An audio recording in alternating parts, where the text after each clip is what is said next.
Welcome to programme views makers. मैं हूं आपके साथ शाइस्ता यूसुफ। मामला कुछ यूं है, हुकूमती इत्तेहाद को मुसलसल मुश्किलात का सामना है कि इसके लिए कहीं से भी अच्छी खबर नहीं आ रही है। अब गैलप पाकिस्तान ने ताज़ा सर्वे के नताइज भी जारी किए हैं, जिनसे पता ये चलता है कि अवाम की अक्सरियत पीडीएम को मौजूदा महंगाई की जिम्मेदार समझती है। सियासतदानों के बारे में सबसे ज्यादा मुस्बत राय भी इमरान खान के बारे में पाई जाती है। अब सवाल ये है कि क्या हुकूमत सियासी अंदाज में इन हालात का मुकाबला करने की सलाहियत रखती है? डिस्कशन के लिए जो मेहमान हमारे साथ मौजूद हैं, तारुफ मैं आपसे करवा देती हूँ। हमें ज्वाइन किया है इम्तियाज़ गुल साहब ने, मुजम्मिल सहरवर्दी साहब हमारे साथ मौजूद हैं, नसीम सिद्दीकी साहब ने हमें ज्वाइन किया है और हमें ज्वाइन किया है ज़ुनैरा अज़हर साहिबा ने भी। आप तमाम मेहमानों के वक्त का बेहद शुक्रिया। इम्तियाज़ साहब, आपकी जानिब आऊँगी। हम देखते हैं कि पहले जो ज़मीनी इंतखाबात हुए पिछले दिनों में, चाहे वो हो या फिर कोई सर्वे, हुकूमत मुखालिफ ही आ रहे हैं। आपके ख्याल में इसकी बड़ी वजह क्या है?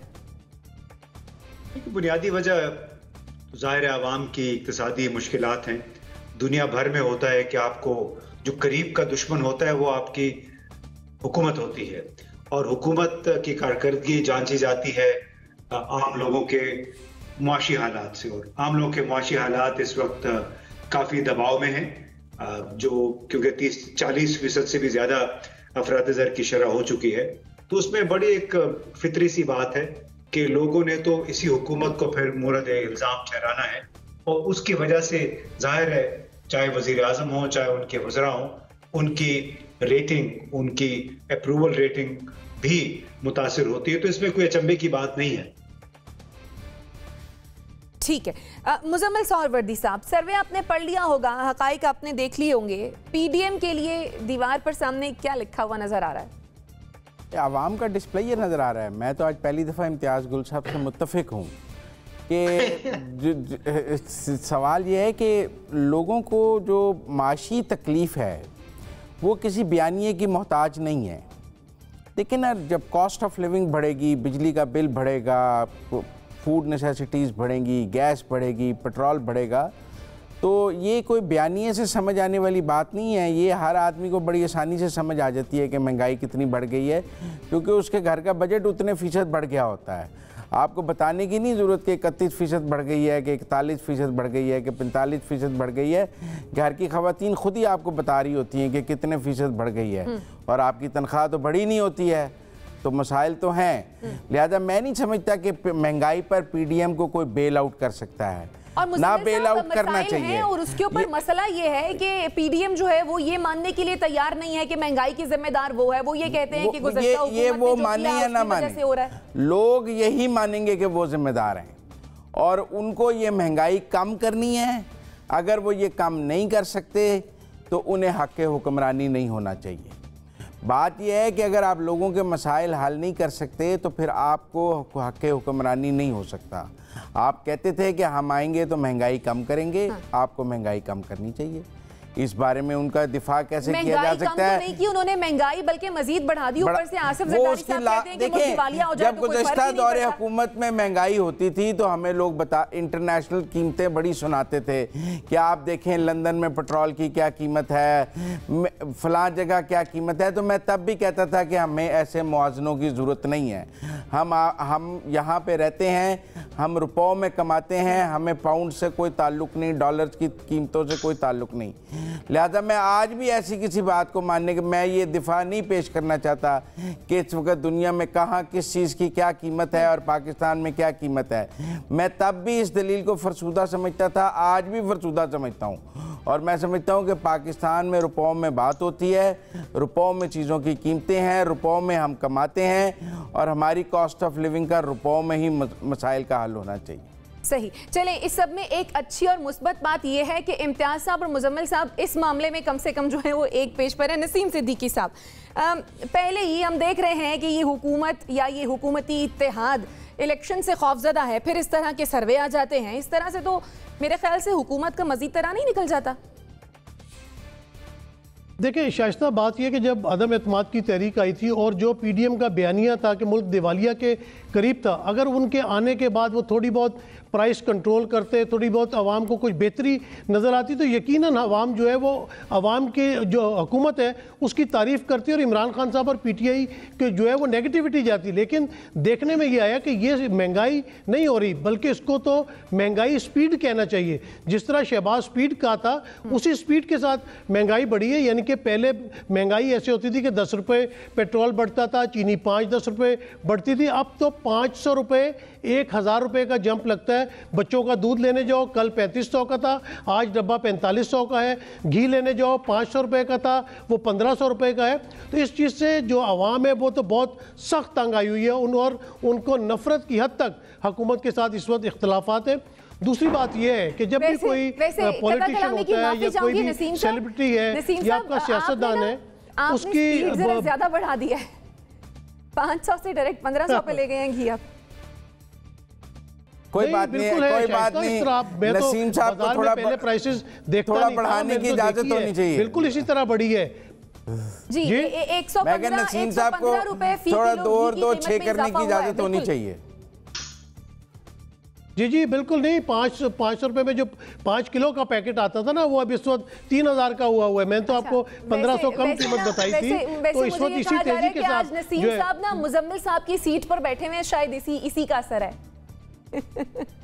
नहीं, बात ये, अच्छा दूसरी बात ये होती है कि देखें, जो भी कोई आपका पॉलिटिशियन होता है, बड़ी फिगर होती है, जब कोई सर्वे वगैरह होता है तो उसका ट्रैक रिकॉर्ड भी देखा जाता है। बात ये है कि हमारी आवाम ने, हमारी यंग जनरेशन ने जो इमरान खान का ट्रैक रिकॉर्ड देखा है, वो भले क्रिकेट में था, बेशक शौकत खानम बनाने में था, उनका बहुत अच्छा ट्रैक रिकॉर्ड है, जबकि हमारे बाकी जो पॉलिटिशियंस हैं उनके साथ करप्शन के केसेस जुड़े हुए हैं। तो एक नेगेटिविटी भी उन सियासतदानों के साथ जाती है। और इमरान खान साहब के साथ आपको पता है, एक तो वो हैंडसम भी है, उसके भी उनको पॉइंट्स मिलते हैं। बात यह है कि शाइस्ता, जब भी इस किस्म का कोई सर्वेज आते हैं ना, बेशक वो बहुत कम तादाद में लोगों से लिए गए होते हैं, लेकिन उसमें कम से कम जो आवाम की सेंटीमेंट्स होती हैं उसकी डिपिक्शन ज़रूर होती है।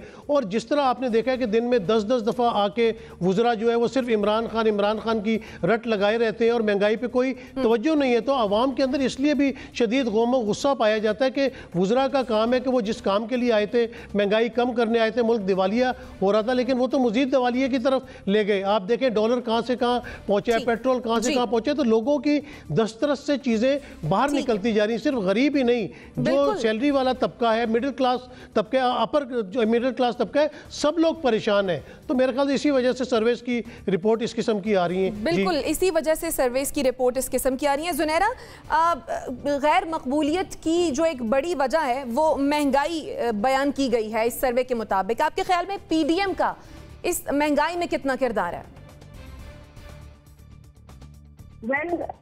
पीडीएम का किरदार ये है कि वो ऑस्टेरिटी मेजर्स तो अनाउंस करते हैं, लेकिन उसके बावजूद कुछ भी फ्लैश नहीं होता। कैबिनेट की तनख्वाहों से लेके जो कुछ मराहत इनको मिली हुई हैं, जो वो दौरे कर रहे हैं बैरूनी, जहाँ एक बंदे की जाने की जरूरत है वहाँ 21 जा रहे हैं और वहाँ के सबसे महंगे होटल्स में ठहर रहे हैं। और बज़ाहिर लगता है शहबाज शरीफ कहते हैं, लेकिन उनको कोई सुनता नहीं है। और जब वो बोलते हैं कि ऑस्टेरिटी मेजर्स पे बाकी जमातें अमल नहीं कर रही, तो फिर साथ ही बिलावल का एक बयान आ जाता है कि पहले हमारे वादे पूरे करें फिर हम कुछ करेंगे। तो पीडीएम जिम्मेदार इस तरह है कि बिल्कुल बचकाना बिहेवियर है उनका। या तो आप ऑस्टेरिटी मेजर्स अनाउंस ना करें, और अगर किए तो फिर ऑप्टिकली करके दिखाएं उसको कम अज कम। इसी तरह जो हमें एक कंप्लीट होलसम रिकंस्ट्रक्शन और रीस्केड्यूलिंग की जरूरत है अपनी इकोनॉमी की भी और अपनी गवर्नमेंट चलाने के तरीके की भी, उसकी तरफ तो कोई आता नहीं है। आप पेंशन की शक्ल में और मराहत की शक्ल में जितने पैसे दे रहे हैं, लोगों को फ्री बिजली दे रहे हैं, गैस दे रहे हैं, पानी दे रहे हैं, वो एक तबका है जिसको इतना कुछ फ्री है। आज भी जब आप सड़क पे निकले, आपके आगे प्रोटोकॉल वाला जो जा रहा होता है वो आपको जिस हकारत से साइड पे करता है, हालांकि हम अपनी गाड़ी में जा रहे होते हैं, अपने पैसों से खरीदी हुई, वो सरकारी में होते हुए हमें ऐसे ट्रीट करते हैं जैसे हम पता नहीं इथोपिया से आए हैं। तो ये जो मिजाज है ना इस गवर्नमेंट का, basically that is the problem. The political will is not there to deliver to the people. लोगों के बारे में ये नहीं सोचते। अगर सोचते तो नाइग्रा फॉल के ऊपर जाते ही अप्रैल में फौरन जैसे ही गवर्नमेंट में आए थे वहां से अपनी तस्वीरें ना अपलोड करते। और इसी तरह जेनेवा में जा जाके सर्जरीज ना कराते। इनको कुछ सेंस होनी चाहिए कि ऐसी बातें गरीब और आम आदमी के मुंह पे एक थप्पड़ मारा जाता है जितनी दफा आप ये हरकतें करते हैं। इसी तरह नवाज शरीफ जितनी दफा अपनी वेल्थ का मुजाहरा करते हैं लंदन में, वो असल में पाकिस्तानी कौम को एक चपेट रसीद करते हैं कि ये है आपकी औकात कि मैं तो यहाँ सुकून में हूँ, आप लोग मर रहे हैं वहाँ पे। तो बेसिकली मेरा तो खून खौलता है जब इस तरह की बातें होती हैं। और आपने जिस तरीके से बिलावल भुट्टो का एटीट्यूड देखा कि वो कल कुछ कह रहे थे और आराम से उनके वालिद ने कह दिया कि वो यंग है, वो जरा गुस्से में जल्दी आ जाते हैं, ऑक्सफोर्ड के पढ़े हुए हैं इसीलिए। तो अब वो non serious youngster is our foreign minister और वो पूरी दुनिया में जाके क्या चीजें डन करके आ रहे हैं, वी हैव नो क्लू। तो इट्स लाइक पाकिस्तान को एक सर्कस की तरह चलाया जा रहा है जिसपे सबसे लो प्रायोरिटी पे अवाम है। पूरी अवाम से इन्होंने वोट भी लेना है और ये समझते हैं वो बेवकूफ है। That's the bottom line. सही। इम्तियाज साहब, वैसे कितनी अजीब बात है कि इमरान खान को इसलिए निकाला गया बकौल पीडीएम के जो इत्तेहादी हैं और जो हुक्मरान हैं इस वक्त हमारे, कि मुल्क दिवालिया हो जाना था। अब साबिक सदर आसिफ जरदारी खुद ये कह रहे हैं कि दिवालिया होना कोई बड़ी बात नहीं है। अगर कोई बड़ी बात नहीं थी तो फिर ना निकालते इमरान खान को, क्यों निकाला? नहीं, देखें, अगर इन लोगों में सूझबूझ होती या ये वाकई पाकिस्तान से मुखलिस होते तो मैं नहीं समझता कि ये गुज़िश्ता साल अदम एतमाद का वोट की सारी एक्सरसाइज करते, क्योंकि उस वक्त तक फरवरी में ये वाजे हो गया था जब रूस की यरगार हुई थी यूक्रेन पे कि उसके बाद अब दुनिया के हालात। मैं अभी एक मीटिंग से उठ के आया हूँ और उसमें बड़े मुल्कों के कुछ लोग बैठे हुए थे, पाकिस्तान पे विजिट पे आए हुए हैं। तो उनका ये कहना था कि गुज़िश्ता साल फरवरी में जब रूस यूक्रेन का तनाज़ा शुरू हुआ तो उसने पूरी दुनिया को हिला के रख दिया है। लेकिन हमारे ये मेहरबान हमारे रहनुमा, इनको इतनी जल्दी थी अपने साथ ये वज़रा के टाइटल लगाने के, वो वज़ीर आज़म बनना चाह रहे थे, तो बिला सोचे समझे बगैर एक मुतलातम समंदर में उन्होंने छलांग लगा दी। हालांकि जितना ये इस वक्त इमरान खान हर बंदा इनमें से कर रहा है, पीडीएम का हर वजीर और हर उनका जो नुमाइंदा है पार्लियामान का, वो उसके पीछे पड़ा हुआ है। हालांकि होना ये था कि अगर ये 5-6 महीने और इंतजार कर लेते, मार्च की बजाय अक्टूबर नवंबर तक जाता, तो उस वक्त तक सिर्फ ये पीडीएम के लोगों के मुंह पे इमरान खान के लिए बुरे अल्फाज ना होते, बल्कि अवाम की अक्सरियत भी इमरान खान को शायद वही कुछ कह रही होती जो आजकल वो पीडीएम को सुना रही है। तो इनमें या तो इखलास की कमी है या फिर समझबूझ की कमी है, जिसकी वजह से इन्होंने ये ढोल जो है अपने गले में डाला है। सही। मुजम्मिल सोहरावर्दी साहब, अगर तो हुकूमत इंतखाबात के लिए वक्त ले भी लेती है, जो गैलप सर्वे से नजर आ रहा है उससे तो ये लगता है कि अवाम बहुत ज्यादा नाराज हैं। क्या हुकूमत अवाम को मना पाएगी? क्योंकि अब आगे रमजान भी आ रहा है, रमजान में फिर आपको पता है महंगाई का एक नया तूफान आ जाएगा, फिर बजट और फिर शायद अगला नया IMF का प्रोग्राम भी। देखिए, मैं समझता हूँ कि सियासत एक जगह और अब जो पब्लिक पोल है वो हर वक्त एक सा नहीं रहता। अभी इम्तियाज़ गुल साहब कह रहे थे कि फरवरी में इमरान खान की अप्रूवल रेटिंग बहुत कम थी और अगर उसको 6 महीने और दे दिए जाते तो वो आज पीडीएम की सूरत हाल से भी बुरी जगह पर खड़ा होता। तो उनकी गुफ्तगू से तो यही लगता है मुझे कि अगर इमरान खान होता भी तो सूरत हाल यही होनी थी, कोई तब्दील तो होनी नहीं थी, जो मैं समझाऊँ। इम्तियाज़ गुल साहब कह रहे थे कि मैं जो मुझे समझ आई है कि अगर आज इमरान खान भी होते तो सूरत हाल यही होती। सिर्फ फ़र्क सिर्फ ये है कि आज, लेकिन अगर हुकूमत वही चल रही होती तो फिर शायद पॉलिटिकल क्यों चल रही होती? देखिए, एक हुकूमत के पास तो शायद सूरत हाल इकोनॉमी की इतनी खराब। मुझे अजीब ये बात समझ नहीं आती कि एक हुकूमत के पास पार्लियामान का एतमाद नहीं रहा, वो 172 का मैजिक फिगर लूज कर गए, तो फिर क्यों हुकूमत कायम रहती? और जिनके पास 172 का मैजिक फिगर था वो इसलिए उन्होंने हुकूमत ली तो वो बड़े गैर मुहिब्बे वतन हो गए, मुल्क के गद्दार हो गए, चोर हो गए, क्योंकि उन्होंने इमरान खान से हुकूमत ले ली। नहीं, मेरा मतलब है आप इस बुनियाद पर उनको गाली निकालना चाहते हैं कि उन्होंने एक आईनी तरीके से इस मुल्क में वो चेंज लेकर आए, लिहाजा वो मुल्क के गद्दार हो गए। मैं तो गद्दार नहीं कहना चाहता कि नहीं मुजम्मिल साहब, मैजिक फिगर से वो लोग मैजिशियन कौन था? आके कोई मैजिक करें ना, महंगाई कम कर दें, खत्म कर दें। मैजिशियन जो था उसका नाम लेने से 4 साल इमरान खान साहब डरते रहे। ठीक है, जब वो उनको लेके आया उनको यस बॉस कहते रहे, मरने के बाद तो सभी सबको बुरा कह देते हैं, कोई अच्छा कह देता है कब्रों पे जाकर। मसला हिम्मत तो वो है जो जिंदा को कहे। जिस दिन वर्दी में थे नाम लेके दिखाता ना मुझे इमरान खान, मरने के बाद तो लोग बड़ों बड़ों की कब्र पे जाके भी बुरा भला कह लेते हैं। जिस दिन तक वो वर्दी में था मुंह से नाम नहीं निकलता था उसका। मुजम्मिल साहब ठीक है। नसीम सिद्दीकी साहब, आप क्या ख्याल है, इस सर्वे के नताइज इंतखाबी नताइज में रिफ्लेक्ट करेंगे, कर सकते हैं? देखिए, इंतखाबी नताइज में तो इस बुरी तरह रिफ्लेक्ट करेंगे कि आप इससे अंदाज़ा लगाएं कि मैंने अपनी ज़िंदगी में पहली दफ़ा देखा कि कोई भी सियासी पार्टी, मतलब अगर हम कॉलेज में थे और इलेक्शंस का ऐलान होता था तो सब लोग बहुत ज़्यादा खुश होते थे। अभी भी आप देखें कि हमारे प्रेस क्लब के इलेक्शंस रेगुलर होते हैं, बार काउंसिल्स के इलेक्शन रेगुलर होते हैं। सियासतदान तो इलेक्शन के नाम से बहुत ज़्यादा खुश होता है और बड़ी एक एक्टिविटी शुरू हो जाती है। लेकिन पहली दफ़ा देखा है कि PDM इतनी खौफजदा है कि इतने दिन गुजर गए सुप्रीम कोर्ट के ऑर्डर के, अभी तक इलेक्शन कमीशन को इन्होंने शेड्यूल जारी नहीं करने दिया।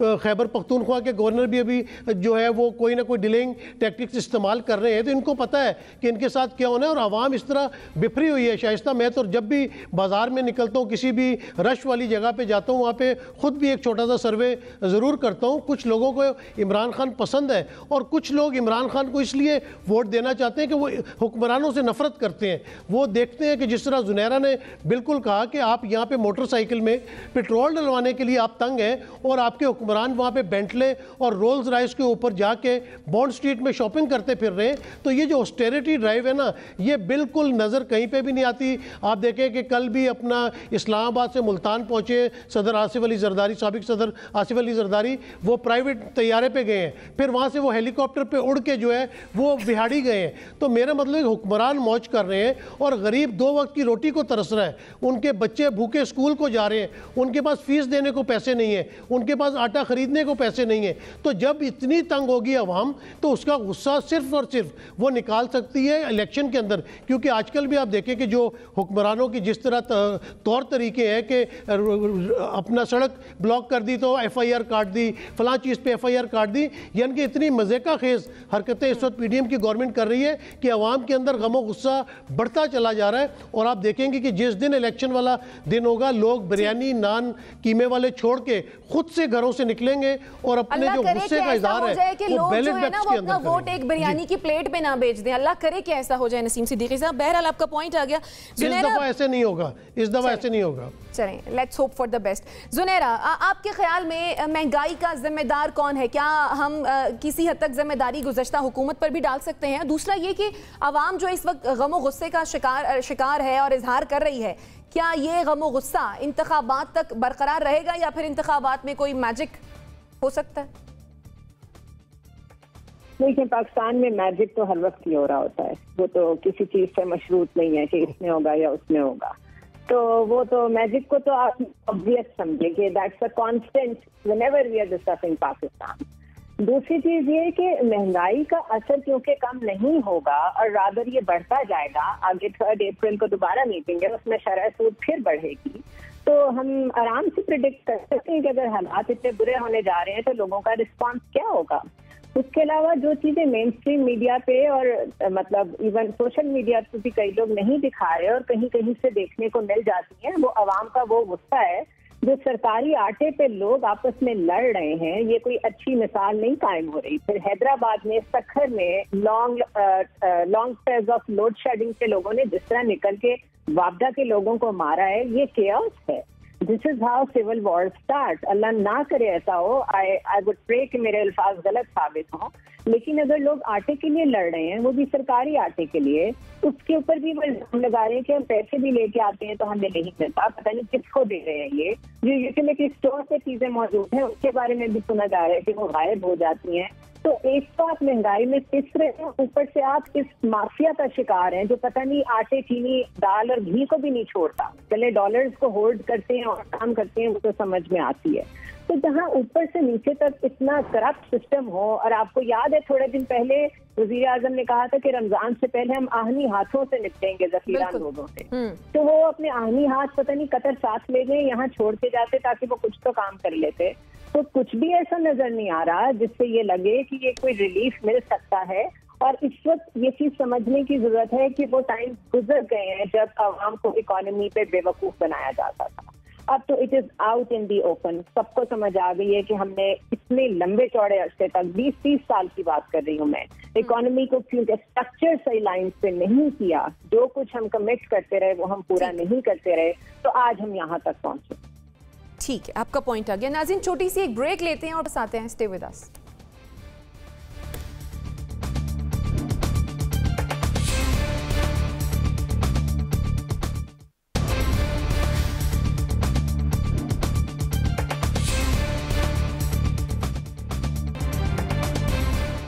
Welcome back after the break. Chairman Tehreek Insaf Imran Khan अदालतों में पेश नहीं हो रहे हैं कि उन्हें खतरात लाहक हैं, अगर वो अदालत में पेश हुए तो उन पर हमला हो सकता है। जबकि दूसरी तरफ वही इमरान खान कल लाहौर में ज़मान पार्क से दाता दरबार तक तहरीक इंसाफ की रैली की क़यादत करेंगे। अब सवाल यह है कि क्या साबिक़ वज़ीर आज़म इमरान खान अच्छी मिसालें कायम कर रहे हैं?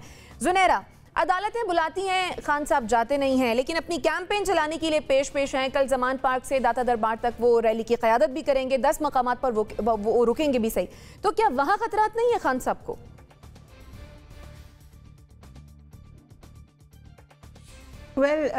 इस वक्त एक तो ये याद रखें कि वो डिफेंसिव हैं, बहुत डिफेंसिव जोन में प्ले कर रहे हैं, और उसमें भी जो वो रेजिलियंस दिखा रहे हैं दैट इज़ रिमार्केबल। दूसरी चीज़ ये कि हमने कल भी ये बात की थी कि अगर तो हमें ये लगता कि जो सिस्टम है वो थोड़ा बहुत भी सपोर्टिव है, it is kind enough, it is balanced enough कि वहाँ पे जाके कुछ रिलीफ मिलेगा, कोई सैनिटी प्रिवेल करेगी, तो मैं आज यहाँ बैठ के कहती कि इमरान खान को अदालत में जाना चाहिए और ये रैलियाँ नहीं करनी चाहिए। पहले अपने आप को अदालत से एग्जॉनरेट कराएं या जो भी वहाँ उनका किस्सा है उसको हैंडल करें और उसके बाद लोगों में आएँ। बट इस वक्त तो इट्स इन दी ओपन कि उनके साथ क्या करने की कोशिश की जा रही है। मरियम मुस्तकिल कह रही हैं कि हम 60 to 70% इलेक्शंस के लिए तैयार हैं, बस कुछ फैसलों का इंतज़ार है। फिर वो ये भी कह चुकी हैं कि इंसाफ तो बस वो होगा जिसमें आप बिल्कुल क्लीन चिट मेरे वालिद साहब को दे देंगे, तराजू के दोनों पलड़े बराबर करने पर तुली हुई हैं वो। उसके बाद जिस तरीके से अदलिया पे दबाव वो डाल रही हैं, मज़ाहिर अली नकवी, जस्टिस एजाजुल एहसन, किसको छोड़ा है उन्होंने। फिर उनको अपनी मर्ज़ी का बेंच भी मिल गया, ये जो पिछले सुओ मोटो हुआ था उसमें, उसके बावजूद भी जो आउटकम निकला उसको भी ट्विस्ट करने की कोशिश की। इसी के साथ मुझे मेरे मेहमानों को दीजिए इजाजत। आला निगहबान।